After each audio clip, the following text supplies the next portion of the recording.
Hi there everyone. Today I'm doing a review and a demo of Prima Marketing Complexion palette, and I'm doing a self-portrait here. I just have a few things to say about this palette, and I'll start off by saying sorry that I painted the hair and the blouse and I didn't film it because I was actually just gonna play with my new Moon Glow Daniel Smith color, and I happen to have a blouse in that color. That navy blue blouse is like the exact color, and I have a picture with me in it. So I'm doing this self-portrait, and this is when I had blonde hair. I have red hair now, but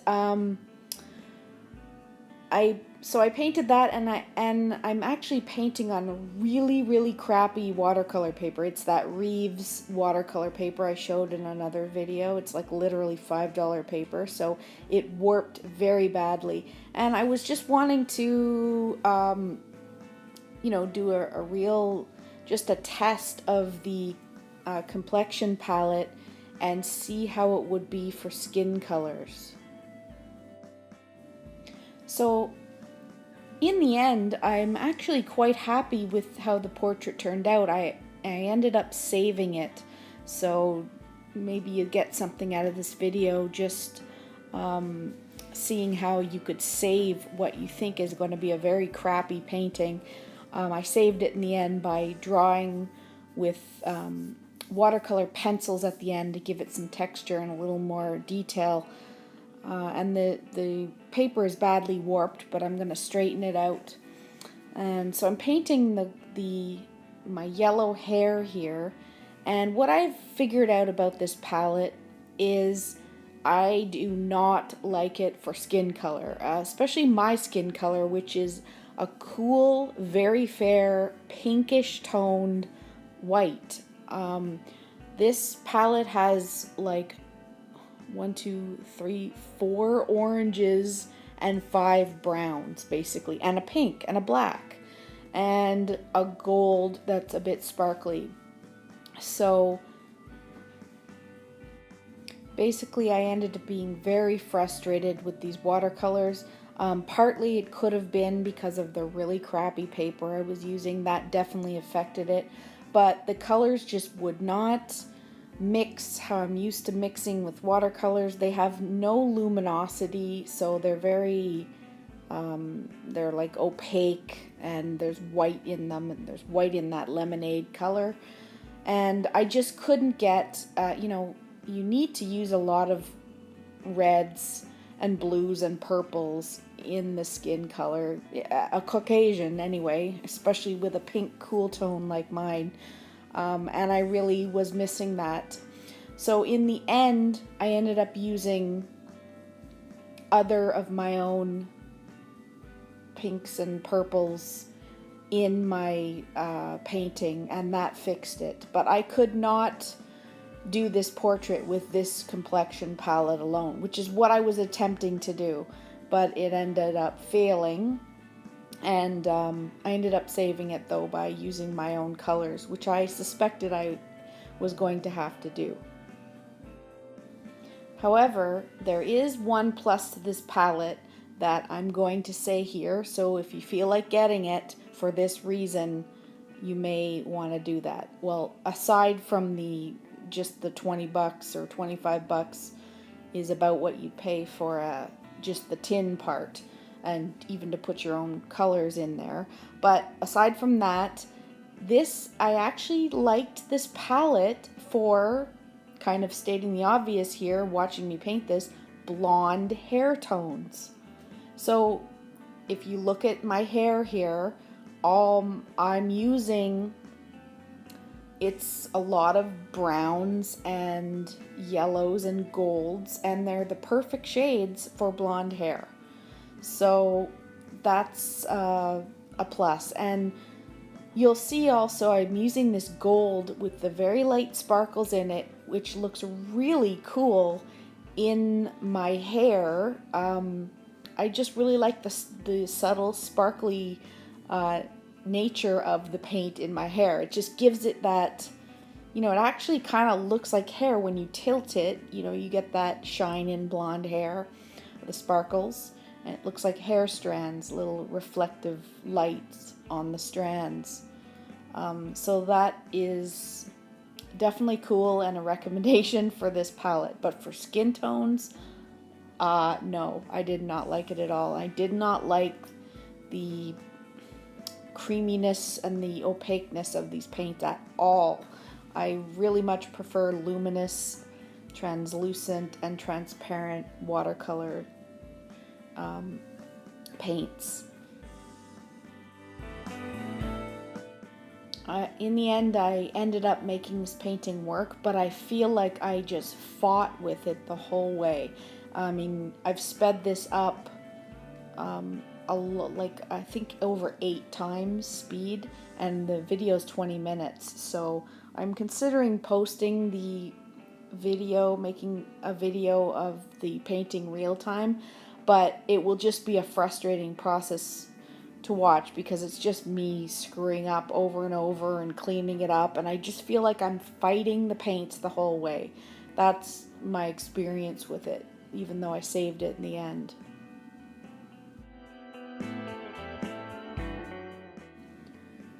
So right here I'm showing you, I'm tilting the page around so that you can see the glints in the light, the subtle sheen of that gold color in the hair.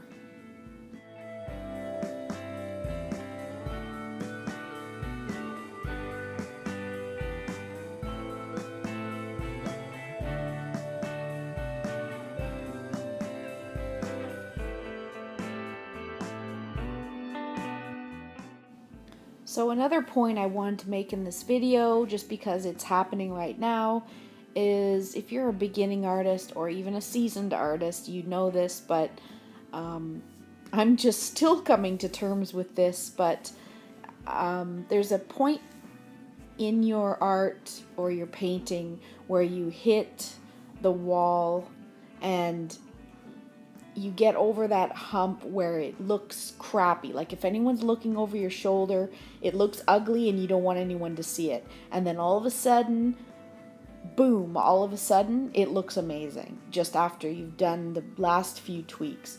Well, right now, it's hard to look at especially because it's a self-portrait, but it's hard to look at this because my eyes look so weird. They look crossed. If you just do something weirdly wrong on your nose, it looks totally bizarre, or you put a bit of brown under your nose and it looks like a mustache. So those strange things are happening right now, and the face just looks unfinished, partly because my eyes aren't dark enough and it's at that weird awkward stage.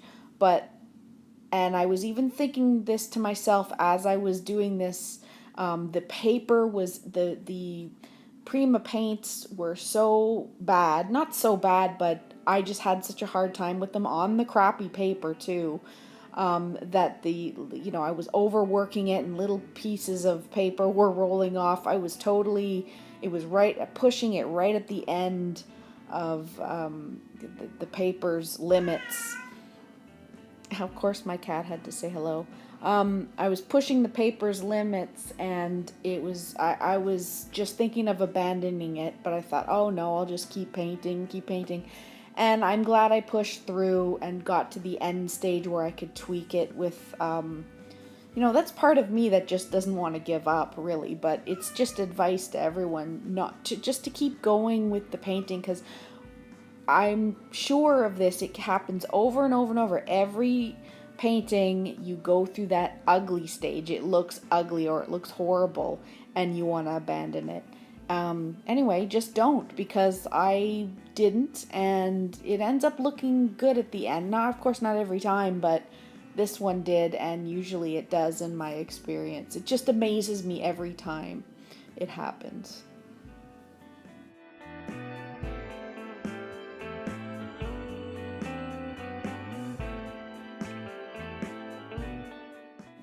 I was also playing very fast and loose with this painting. Those paintings where you start off and you're just like, I don't care how it looks. I'm just going to play with the color and see what this looks like and just paint. It's not going to be an end piece. You just want to just play. And that's what this started off as. But so it surprised me when it turned into a full-on portrait, but sometimes that happens.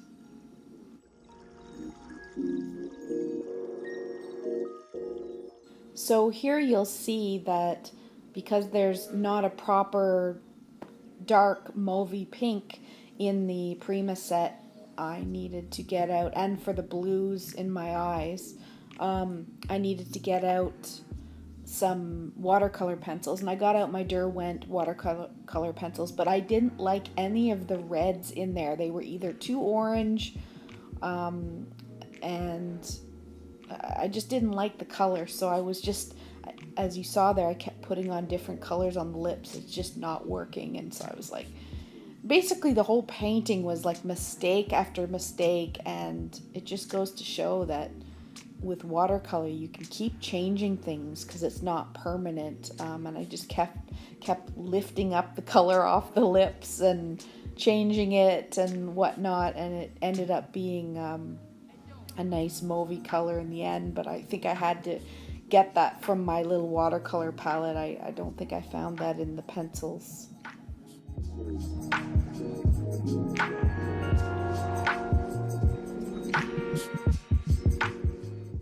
And so now that I've got my a more varied palette in the Derwent colored pencil, watercolored pencils, now you see the painting is starting to take a much better turn rather than just relying on the Prima Complexion palette, which I wanted to see if I could just do a good looking portrait with just that palette.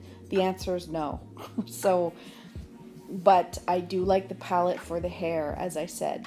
But when I got my Derwent pencils out, then I start getting a little bit of texture and structure and the correct colors in there, because I needed some more reds in my skin and cool shadows. So I was able to obtain that with the Derwent color pencils and a little bit of the pinks and a blue from my little rose palette there with my pinks in it. And then from there things went much easier and the portrait started to look, I just got relief basically to have all my normal colors back. So basically I don't recommend that complexion palette for just portrait skin. But I can see that if you're doing just cartoon faces where it's just like a flat, like a very stylized face, and you just needed a pink and a little bit of brown, I guess. Although I'm still not happy with the 4 yellows and the 5 browns. That's just, I'm not happy with that. They could have put in a cool color, even a cool gray or something, but they didn't. But I suppose if you're doing a flat cartoon face, then maybe, but there's just no, it's too warm. Everything's too warm in that palette.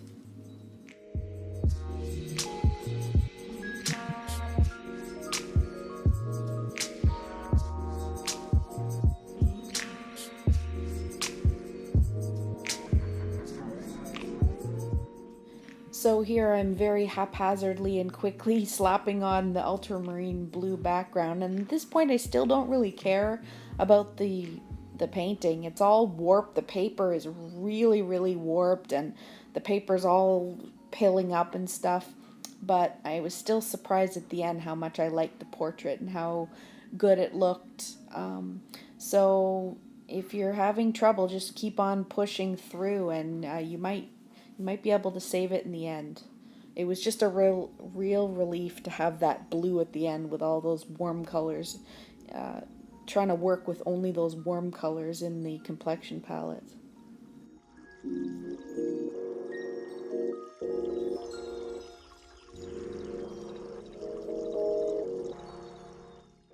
So here we are almost at the end. I haven't put on the very final touches yet, but I'm gonna tilt the painting here again so you can see the little gold flecks in the hair, which I really do like. So I really like that that palette for, you know what I'm going to call it instead of the complexion palette? I will just call it my blonde hair palette, because that's basically what it is. I actually really like it for all the blonde hair tones. So that's a good thing.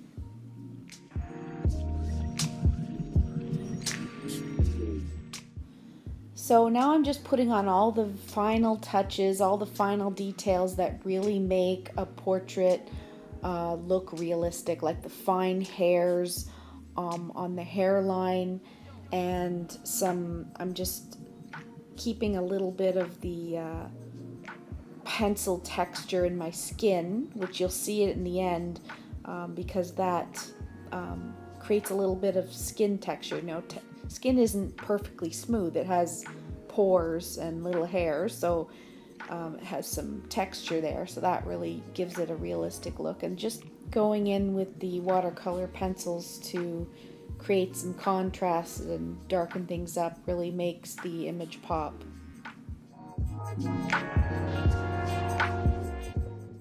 So here what I'm doing, in case you're wondering, is I'm going back and forth between creating texture, which makes things sharp, and then going in with a wet brush that's not too wet and smoothing it out.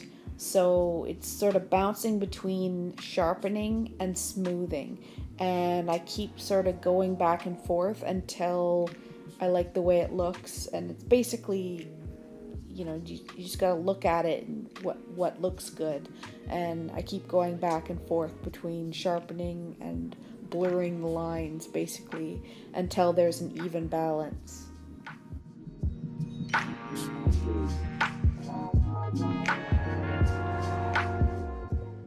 Right there, I was just fixing up that weird dark circle of hair that looked a bit strange, so I was putting a little bit more gold pencil on there, and again, working that up into the hair. I'm just creating more contrast with laying down a little more color, which these Derwent pencils are brighter. Again, they're more like traditional watercolors, so they give it a glow. So I find when I'm putting those down in the hair, rather than just the Prima sort of opaque colors, these ones are more luminous, so they're giving that glow that I love. So that's why I'm laying down more of those colors into the hair.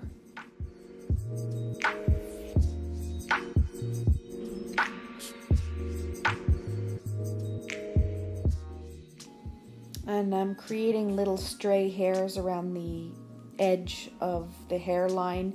That gives the illusion of hair. It's those little end tweaks that really make the realism come out. And I'm touching the paintbrush to the end of the watercolor crayon to be able to paint a thin line with it.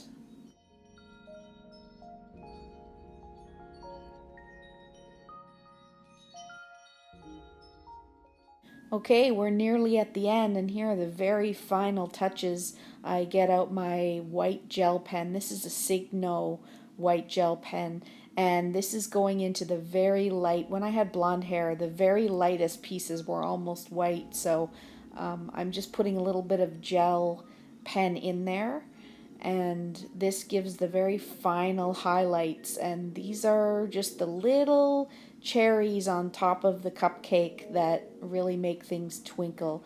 And then I do the same thing on the lips and then take the paintbrush to soften that out.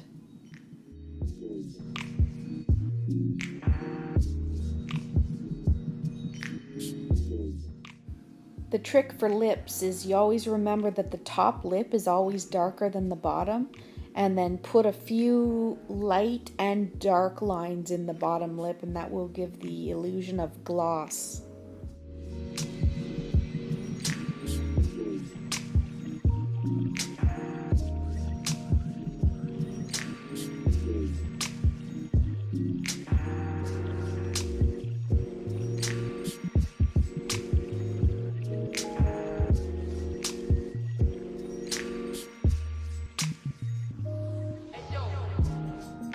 Well, here we are at the end. I guess the very last touch is a little bit of baby pink in the cheeks for the end.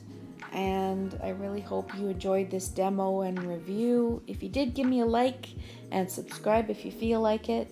Really helps me out. And have a great day, guys. Thanks. Bye.